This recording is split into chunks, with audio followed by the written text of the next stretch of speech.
બનાસકાંઠા જિલ્લાના સરહદી પંથકમાં શિયાળાની શરૂઆત થતાં જ જીરા પાકનું વાવેતર થઈ જાય છે, પરંતુ દર વર્ષે વાતાવરણમાં પલટો સર્જાવાના કારણે જીરા પાકમાં ખેડૂતોને નુકસાન થતું હોય છે.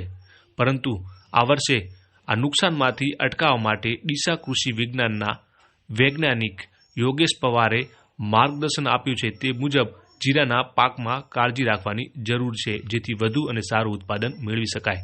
ખાસ કરીને બનાસકાંઠા જિલ્લાની જ્યારે વાત કરીએ તો બીજ મસાલા પાકોની અંદર જીરાનું જે પાક છે એ મુખ્ય પાક તરીકે આપણે ગણાય છે અને એનું વાવેતર આપણા જિલ્લાની અંદર ખાસ કરીને સરહદી વિસ્તાર જે છે એની અંદર વાવ હોય, સુઈગામ છે, થરાદ છે, એવા વિસ્તારની અંદર મોટા ભાગે ખેડૂતો કરતા હતા. પરંતુ છેલ્લા 2 વર્ષથી જે અચાનક જે માવઠું આવતું હોય, વરસાદના લીધે જે પાછળથી નુકસાન થાય છે ખેડૂતોને, એટલે એનું વિસ્તાર ઘટી ગયું હતું. પરંતુ ગયા વર્ષે જે ખેડૂતોને જીરાની અંદર ઊંચા વિક્રમી ભાવ જોવા મળ્યા, એના લીધે આ વખતે એનું વાવેતર જે છે વધુ આપણને વિસ્તાર જે છે એનું જોવા મળી રહ્યું છે. તો એની અંદર ખાસ કરીને જ્યારે વાત કરીએ તો જીરાનું વાવેતર ખેડૂત મિત્રોએ નવેમ્બર મહિનાની અંદર કરી દીધું છે અને એની અંદર હાલ હવે ખાસ કરીને ખેડૂત મિત્રોએ કાળજી રાખવાની જરૂર છે, કેમ કે જીરું જે છે એ વાતાવરણમાં જે થતા બદલાવ છે એના સામે ખૂબ જ સેન્સિટિવ એવું પાક છે. તો એની અંદર આપણે જ્યારે વાત કરીએ તો જીરાની અંદર ખાસ કરીને ચરબીના રોગો વધુ પ્રમાણમાં આપણને જોવા મળતા હોય, સુકારાના પ્રશ્નો જોવા મળે છે. તો ખેડૂતોએ એ સમય દરમિયાન જે કાળજી રાખવાની વાત છે, તો એની અંદર જ્યારે જીરાનું પાક 40 દિવસનું થાય ત્યારે આપણે ક્રિસોક્સેમિથાઇલ કરીને જે દવા છે એ 10 ml દવા પ્રતિ 10 લીટર પાણીમાં મિક્સ કરીને આપણે એનું છંટકાવ જે છે એ જીરાની અંદર કરવાથી ચરબીનું જે રોગ છે એને આપણે અટકાવી શકાય છે.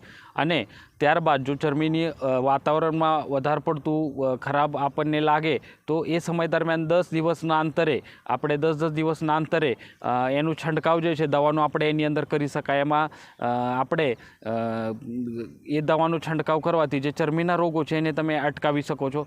ત્યારબાદ જે સુકારાના પ્રશ્નો છે એની અંદર ખાસ ખેડૂત મિત્રો જે ધ્યાન રાખવાની બાબત છે કે આપણે જીરું જ્યારે લાઇન સોવિંગ આપણે કરીએ છીએ, જે હારમાં એનું વાવેતર કરીએ છીએ, અને પછી જ્યારે એની અંદર આંતરખેડ કરશું એટલે હવા ઉજાસ જીરાને સારું એવું મળી રહે, અને જેના લીધે આવા જે પ્રશ્નો છે ચરબીના હોય કે સુકારા છે એમાંથી આપણને થોડી રાહત મળી શકે છે.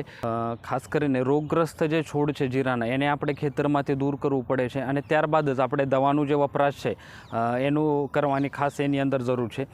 ત્યારબાદ બીજી વાત કરીએ તો જીરાની અંદર જે ધ્યાન રાખવાની બાબત છે, ખેડૂત મિત્રો જે છે એની અંદર ખાસ કરીને ભૂકી છારાનો પ્રશ્ન આવતો હોય તો એના માટે આપણે જે ગંધક છે એ આપણે પાવડર ફોર્મમાં જે મળે છે બજારની અંદર, એ 25 કિલો પ્રતિ હેક્ટરના દરમાં એનો ઉપયોગ આપણે જે છે જીરાની અંદર કરવાની ખાસ જરૂર છે.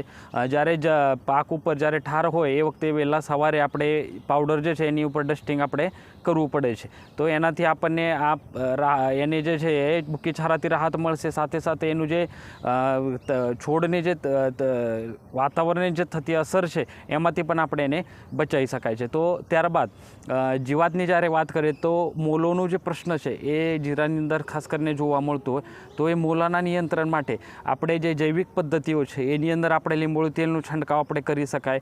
બિવેરિયા બેસિયાના છે એનું આપણે છંટકાવ એની અંદર કરી એનું નિયંત્રણ આપણે શરૂઆતના તબક્કા મેળવી શકાય. અને જ્યારે જરૂર જણાય ત્યારે જ આપણે રાસાયણિક પદ્ધતિની અંદર આપણે ડાયમિથોએડ છે, ઇમિડાક્લોપ્રિડ છે, કાર્બોસલ્ફાન છે, એમાંથી કોઈ પણ એક રાસાયણિક દવાનો છંટકાવ કરીને આપણે એનું નિયંત્રણ મેળવી શકાય. ત્યારબાદ જીરાની અંદર થોડા સમયથી છોડની અંદર અલગ અલગ જે બદલાવ દેખાય છે, જાંબુ કલરના છોડ છે કે અલગ અલગ છોડમાં જે એ દેખાય છે, હવે એના માટે ખેડૂત મિત્રો દવાઓનો છંટકાવ કરતા હોય, અલગ અલગ ટ્રીટમેન્ટ કરતા હોય, પરંતુ ખેડૂત મિત્રો ખાસ એની અંદર ધ્યાન રાખવાની બાબત છે કે આપણે જ્યારે જીરાની અંદર સૂક્ષ્મ તત્વોની ઉણપ હોય એના લીધે પણ એવા પ્રશ્નો બની શકે છે. તો એના માટે આપણે ખાસ કરીને માઇક્રોન્યુટ્રિયન્ટ જે છે, સૂક્ષ્મ તત્વો જે છે એનું છંટકાવ જે છે, ખાસ કરીને ફ્લાવરિંગ એનું ચાલુ થયું હોય એ સ્ટેજમાં પણ આપણે કરીએ તો આપણને સારું એવું એનું પરિણામ જે છે જીરાની અંદર ઉત્પાદનમાં ઉપર પણ આપણને મળી શકે છે. તો એ બાબતોનું જો આપણે ખેડૂત મિત્રો ધ્યાન રાખે